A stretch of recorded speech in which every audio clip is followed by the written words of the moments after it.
Our movie today opens with a grand ceremony honoring Congressman Charlie Wilson for his pivotal role in defending the Soviet Union. However, the focus quickly shifts to April 6, 1980, where we find Charlie Wilson lounging in a luxurious hot tub at a Las Vegas fantasy suite with his friend Crystal. While chatting with Paul Brown about Crystal's network career, Charlie notices American journalist Dan Rather on the TV asking locals in Afghanistan about the resistance group called Mujahideen who are battling the Russians on Afghan soil. The locals also warn of dire consequences if the US remains passive in this conflict. After his Vegas escapade, Charlie flies back to Washington, D.C., where he is still shaken by the interview. Instructing Jim Van Wagenen to double the covert ops budget from $5 million to $10 million against the communists in Afghanistan, Charlie's action is deemed extraordinary by his close friend, Texas socialite Joanne. And Charlie gets invited to a fundraiser where a movie about America's aid to Afghanistan will be shown. And there he can discuss the nature of the conflict with Joanne. In the next scene, we're taken to the CIA headquarters, specifically to the Director of European Operations office. And the American chief officer, Gust, is infuriated because he has not been assigned to the Helsinki job. Gust demands answers from Henry, the Director of the European Operations. Back in Houston, Texas, Charlie is attending the fundraiser hosted by Joanne. The event features a slave girl auction, and Charlie is introduced to Joanne, with whom he seems to have an intimate relationship with. Joanne informs him that she's arranged a meeting for him with the president of Pakistan to discuss saving Afghanistan and bringing down communism.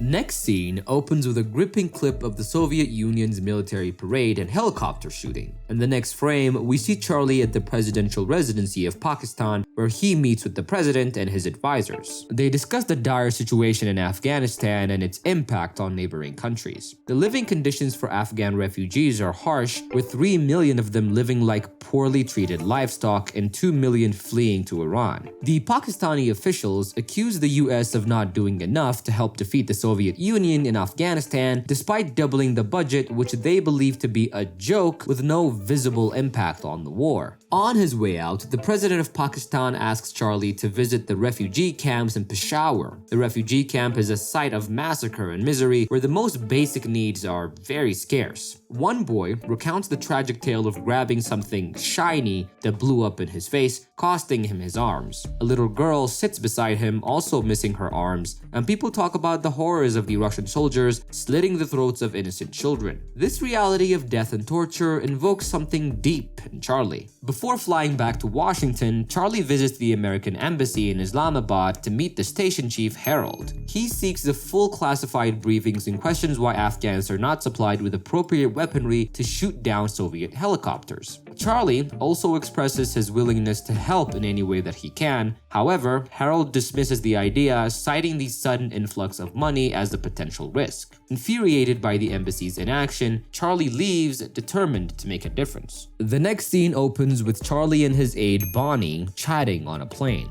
Charlie recounts a childhood memory where he made an official lose an election by killing his dog, which made him fall in love with his country. He instructs Bonnie to set up a meeting with someone from the CIA. Meanwhile, Gust is discussing the delivery of weapons to Afghanistan with his team when he receives a call summoning him to Charlie's office. In Charlie's office, he and Gust discuss the issue in Afghanistan, and suddenly, all of the congressman's aides barge in and inform Charlie that he will be arrested for using recreational drugs. Paul Brown claims he witnessed Charlie using cocaine in a Las Vegas fantasy suite. Charlie explains that he met with Brown to discuss investment for a TV show and orders his aides to release a statement refuting the accusation. After the drama subsided, Charlie resumes his conversation with Gust about how to help Afghanistan, specifically about shooting down Soviet helicopters. Charlie suggests using the Orlikon anti-aircraft gun, but Gust advises consulting a CIA weapon expert, Mike Vickers, before making any big decisions. Charlie and Gust arrives at Vickers' location where he's playing chess with 4 people at once. They ask for his advice on which weapon to use to achieve their goal, and Vickers informs them that the Orlikon is a good starting point, but it alone cannot destroy the advanced Soviet helicopters and tanks. He offers to provide them with a report on the issue, and after their meeting with Vickers, Gust warns Charlie that if the Soviets discover the US is helping Afghanistan, it could lead to an actual war. To avoid this, they must donate weapons that resemble those of the Soviets. The best way to do this is to meet an Israeli arms dealer, so they pack their bags and head out. In Jerusalem, Charlie and Gust sit down for dinner with Zvi Rafia, the congressional liaison from the Israeli embassy. Zvi is an important figure because Israel possesses the largest stockpile of Soviet Union weapons outside the Soviet Union. And Charlie and Gust's goal is to persuade Zvi to assist them in obtaining a Soviet-made weapon for the Mujahideen. And with some convincing, Zvi agrees to help them out.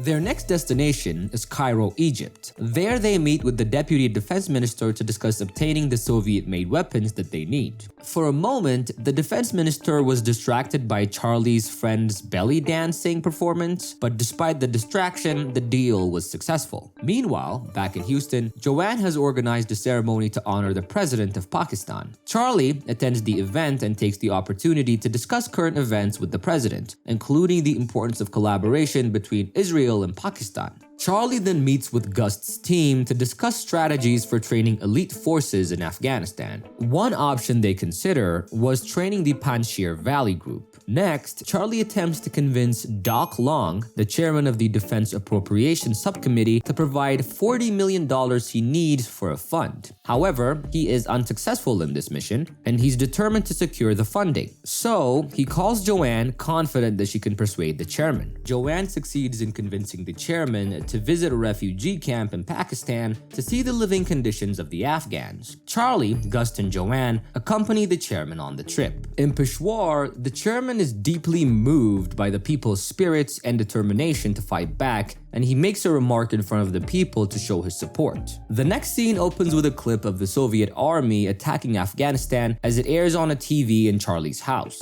The news reports that the Soviet army has intensified its attack, deploying more troops and advanced equipment, while the Mujahideen suffer from relentless assaults. The news also highlights that the support given to the Mujahideen is not adequate, and they urgently require modern weapons to resist the enemy. After careful consideration, the CIA decide that the appropriate weapon to achieve their goal is the Milan anti-tank missile. Charlie then requests an additional $30 million to the committee, increasing the total budget to $70 million.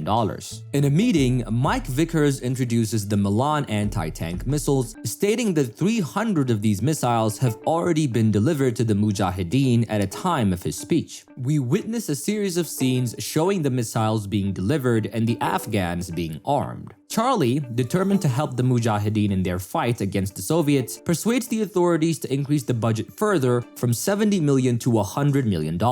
As the story unfolds, we see the Mujahideen gaining strength and momentum. Equipped with the Milan anti-tank missiles, they launch successful counterattacks against the Soviet army, causing heavy losses to the enemy. We then see 3 Soviet helicopters hovering above the Afghan landscape, and from their vantage point in the mountains, 2 Afghans are watching with concern as the helicopters begin to fire upon nearby villages. Suddenly, one of the Afghans fires a Milan anti-tank missile at one of the helicopters, bringing it down in a fiery explosion. The other 2 helicopters try to escape, but they too meet the same fate. In the aftermath of this stunning victory, Charlie receives a letter from Gust that reads, "We just shot 3 of them down." In the next scene, we're shown a montage of clips depicting the destruction of the Soviet weapons from the spring of 1987 to 1988. As the scene shifts, Charlie stands before the committee, proudly presenting the impressive results of his efforts in Afghanistan. With conviction, he requests a budget increase to a staggering $250 million, double the current amount. In a different part of the world, Joanne, now married, receives a call from Charlie. He informs her of the incredible news that the budget has been increased to an astonishing $500 million from the US side alone. And to top it off, the Saudis have matched this amount, bringing the total to an unprecedented $1 billion.